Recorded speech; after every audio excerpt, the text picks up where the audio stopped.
दोस्तों, आज की कहानी भारत माता के एक ऐसे वीर सपूत की है जिसने देश ही नहीं अंग्रेजों के देश इंग्लैंड में जाकर वहां के पुलिस मुख्यालय के अंदर कोकस्टन हॉल के अंदर घुसकर जलियांवाला बाग हत्याकांड के दोषी को अपने पिस्टल की 6 गोलियां उसके सीने में उतारकर बदला लिया था। दोस्तों, हम बात कर रहे हैं शहीद ऊधम सिंह की। दोस्तों, आप लोगों ने हर जगह यही सुना होगा कि ऊधम सिंह ने लंदन जाकर जनरल डायर को मारा था, लेकिन ये सच नहीं है। दोस्तों, सच्चाई कुछ और है जो आप लोगों को पता नहीं है। जनरल डायर की मौत तो पहले ही 23 जुलाई 1927 को हो चुकी थी। ऊधम सिंह का निशाना तो कोई और था। उन्होंने इंग्लैंड में जाकर जनरल डायर को नहीं किसी और को मारा था। तो आखिर ऊधम सिंह ने इंग्लैंड में जाकर किसे मारा था, इसके पीछे मकसद क्या था? आइए आज की इस कहानी में हम आपको पूरी सच्चाई बताते हैं। दोस्तों, कहानी पसंद आए तो वीडियो को लाइक ज़रूर करें और इसी तरह की और भी क्रांतिकारियों की शौर्य गाथा सुनने के लिए हमारे channel A to Z history ज्ञान को सब्सक्राइब करके कमेंट में भारत माता की जय लिखना ना भूलें। दोस्तों, कहानी की शुरुआत होती है 13 अप्रैल 1919 को। बैसाखी का पर्व था जिसे मनाने के लिए और क्रांतिकारियों की रिहाई के लिए जलियांवाला बाग अमृतसर पंजाब में एक शांति सभा रखी गई थी, जो कि स्वर्ण मंदिर से कुछ ही दूरी पर स्थित है। उधर ब्रिटिश हुकूमत का अत्याचार भारतीयों पर चरम पर था। ब्रिटिश हुकूमत को यह सभा रास नहीं आती है। उन्हें लगता है यह मेरे खिलाफ विरोध के लिए संगठन तैयार हो रहा है, मेरे खिलाफ रणनीति बन रही है, जिससे ब्रिटिश हुकूमत तिलमिला उठी। उस समय पंजाब का lieutenant governor Michael O'Dwyer था, जिसने एक सैन्य टुकड़ी के कमांडर जनरल डायर को आदेश दिया कि जलियांवाला बाग में जो सभा हो रही है उस पर गोली चलवा दो। जनरल डायर अपनी सेना की टुकड़ी लेकर जलियांवाला बाग पहुंचता है, उससे निकलने के सभी रास्ते बंद करवा देता है और गेट खुला रखता है। उस पर सेना को लगाकर निहत्थे, बुजुर्ग, बच्चे, महिलाओं पर गोली चलाने का आदेश दे देता है। जब गोली चलती है तो लोगों में भगदड़ मच जाती है। निकलने का कोई रास्ता नहीं था। जो रास्ता था उस पर अंधाधुंध फायरिंग हो रही थी। लाशों के ढेर लग जाते हैं। वह जनरल डायर किसी को नहीं छोड़ता है।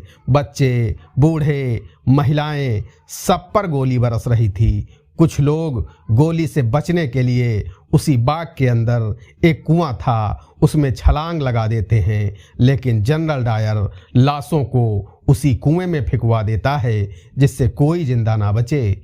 इस नरसंहार में 1500 से ज़्यादा लोग मारे गए थे, 1200 से अधिक लोग घायल हुए थे।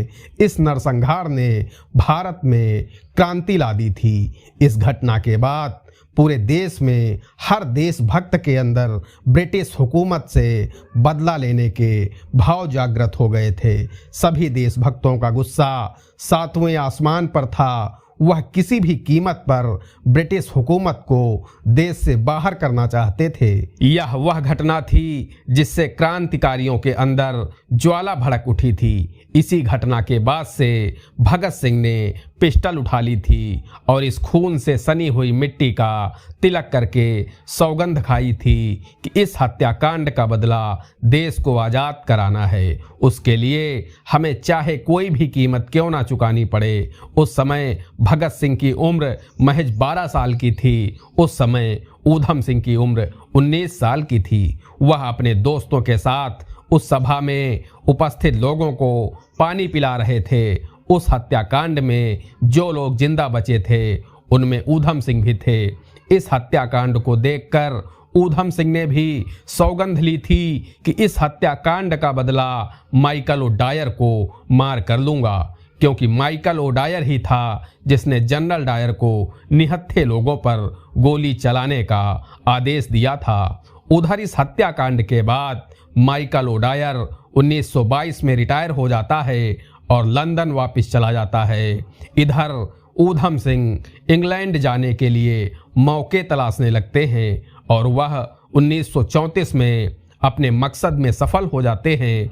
1934 में तमाम मुश्किलों का सामना करते हुए लंदन पहुंच जाते हैं। वहां अब उन्हें मौके की तलाश थी। वह लंदन में एक कार और एक पिस्टल खरीदते हैं और फिर वह दिन भी आता है जब 13 मार्च 1940 को लंदन के वेस्टमिंस्टर के कैकेस्टन हॉल में माइकल ओडायर एक सभा को संबोधित करने के लिए मंच पर जाते हैं। लेकिन उस हॉल में पहले से मौजूद ऊधम सिंह, जो कि अंग्रेजी सूट बूट और हैट लगाकर अपने पिस्टल को एक किताब के पन्नों को कुछ इस तरह से काट कर रख कर लेकर गए थे जिससे वहां की पुलिस चकमा खा जाती है। और जैसे ही माइकल ओडायर बोलने के लिए खड़े होते हैं, ऊधम सिंह उनके ऊपर अपने पिस्टल की 6 गोलियां उतार देते हैं, जिससे माइकल ओडायर की मौके पर ही मौत हो जाती है।